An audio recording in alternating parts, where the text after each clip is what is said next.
செங்கம் அருகே விமர்சையாக நடைபெற்ற எருது விடும் விழா 200க்கும் மேற்பட்ட காளைகள் பங்கேற்பு. திருவண்ணாமலை மாவட்டம் செங்கம் மற்றும் அதன் சுற்றுவட்டார பகுதிகளில் வருடந்தோறும் பொங்கல் பண்டிகை, அதனைத் தொடர்ந்து எருது விடும் விழா விமர்சையாக நடத்தப்படுவது வழக்கம். அந்த வகையில் செங்கம் அடுத்த பரமநந்தல் பகுதியில் 107ஆம் ஆண்டு எருது விடும் விழா விமர்சையாக விழா குழுவினர்களால் ஏற்பாடு செய்யப்பட்டது.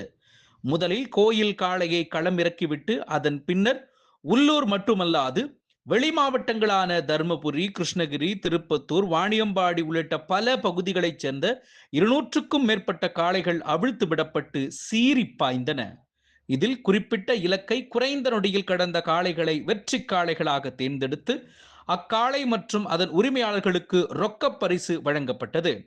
முதல் பரிசாக 1,02,025 ரூபாயும், அதனைத் தொடர்ந்து 51 பரிசுகளும் வழங்கப்பட்டன.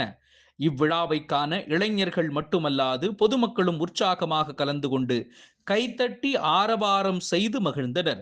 மேலும் அசம்பாவிதங்கள் ஏதும் நடைபெறாமல் இருப்பதற்காக செங்கம் டிஎஸ்பி தலைமையிலான 100க்கும் மேற்பட்ட காவலர்கள் பாதுகாப்பு பணியில் ஈடுபடுத்தப்பட்டனர்.